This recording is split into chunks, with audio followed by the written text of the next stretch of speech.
Have you ever wondered कि एक industry में एक प्रोजेक्ट कैसे बनाया जाता है। जब एक प्रोजेक्ट आता है तो सबसे पहले उसकी रिक्वायरमेंट्स, उसकी डिटेल्स जानी जाती हैं। एक सॉफ्टवेयर इंजीनियर का काम ये है कि एक प्रॉब्लम को वो आइडेंटिफाई करता है, उसमें क्या क्या चीज़ें इन्वॉल्व हैं वो उनको पहले आइडेंटिफाई करता है।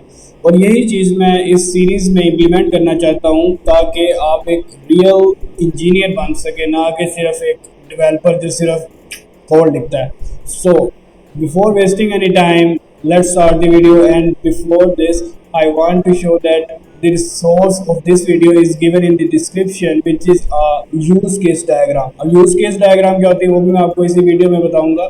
तो आपके पास एक प्रोजेक्ट आया, ठीक है, आप क्या करते हो, आप without requirement, without any engineering, without any thinking कि क्या प्रोजेक्ट है, कैसे वो इम्प्लीमेंट होगा, आप चले जाते हो डायरेक्ट कोड पे। और कोड जब आप करते हो तो फिर जब एरर्स आते हैं ना, हाय हाय, फिर वो चीज़ काफ़ी इशू होती है। तो there are two paths, right.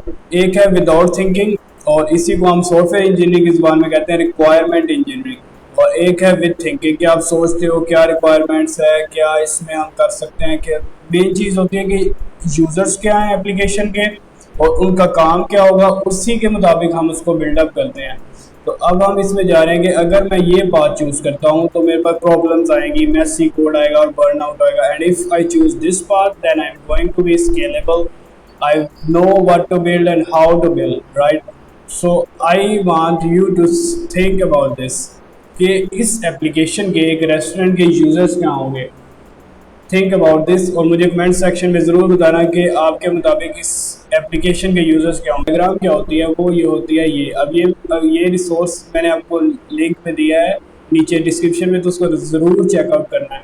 ये आप खुद भी बना सकते हैं इजीली। इसके बाद ये देखें, ये यूज़र है मेरा, जो मेरा कस्टमर है, और ये है admin.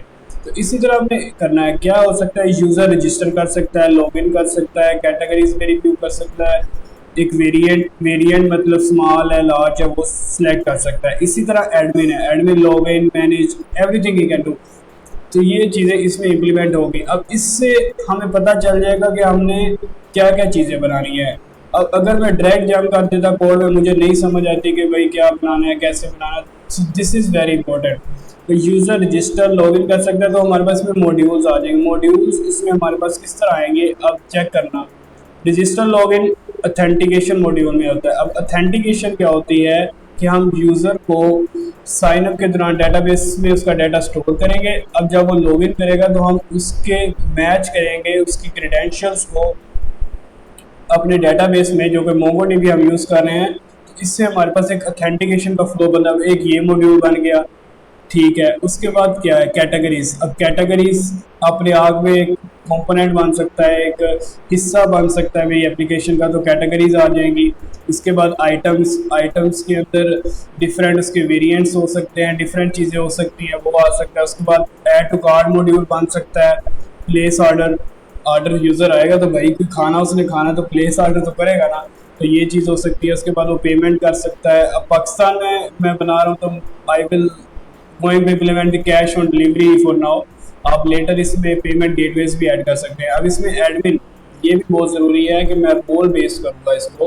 Authentic JWT digital web token use करेगा। अपने इन चीज़ों से घबराना नहीं है, मैं स्टेप बाय स्टेप बताऊंगा कि ये चीज़ें क्या होती हैं। अब एडमिन लॉगिन करेगा, एडमिन उन कैटेगरीज को ऐड कर सकता है, अपडेट कर सकता है, वेरिएंट्स ऐड कर सकता है, ऑर्डर्स मैनेज कर सकता है, और सबसे इम्पोर्टेंट वो अपडेट कर सकता है स्टेटस को। होगा क्या, आगे एक यूज़र आया, ठीक है, मेरी वेबसाइट पे, उसने क्या किया, उसने ऑर्डर प्लेस कर दिया। अब अगर एडमिन उसको रिसीव ही नहीं कर रहा भाई, तो उसका फ़ायदा नहीं है, ठीक है। सो the modules I will get from here are categories module, item module and authentication module and other modules as well। तो इसी तरह आपने रिक्वायरमेंट इंजीनियरिंग करनी है। अब मैं ये कैसे ढूंढ पा रहा हूँ कि भाई ये सारा चीज़ें होगी, मैंने पहले जाके रेस्टोरेंट के ओनर से पूछा है कि भाई आप क्या क्या चीज़ें चाहते हो अपने सिस्टम में, क्योंकि ये मेरा प्रोजेक्ट है, एक सॉफ्टवेयर इंजीनियरिंग का प्रोजेक्ट है मेरा ये, जिसको मैंने इम्प्लीमेंट किया है, ठीक है। तो आपने क्या करना है, आपने इसको सोचना है, आपने खुद ट्राई करना है, यूज केस डायग्राम बनाए, नहीं तो नीचे दिए हुए लिंक पे जाके आप इजीली इसको एक्सेस कर सकते हैं। तो इसके नेक्स्ट वीडियो में हम बनाएंगे ERD डायग्राम। ERD डायग्राम क्या होती है, उसको कैसे बनाते हैं, वो सारा मैं शो केस करूँगा। उसको कहते हैं डेटाबेस डिज़ाइन। डेटाबेस डिज़ाइन बहुत टाइम बचा सकता होता है। लिटरली आपका बहुत ज़्यादा टाइम बचा सकता है अगर आपको पहले पता हो कि आपका कैसे डिज़ाइन होगा। And I think in development सबसे इम्पोर्टेंट चीज़ है कि आपका डेटाबेस का डिज़ाइन स्केलेबल हो और बेहतर हो। तो उसको हम नेक्स्ट वीडियो में फिगर आउट करेंगे। तब तक के लिए अल्लाह हाफिज़।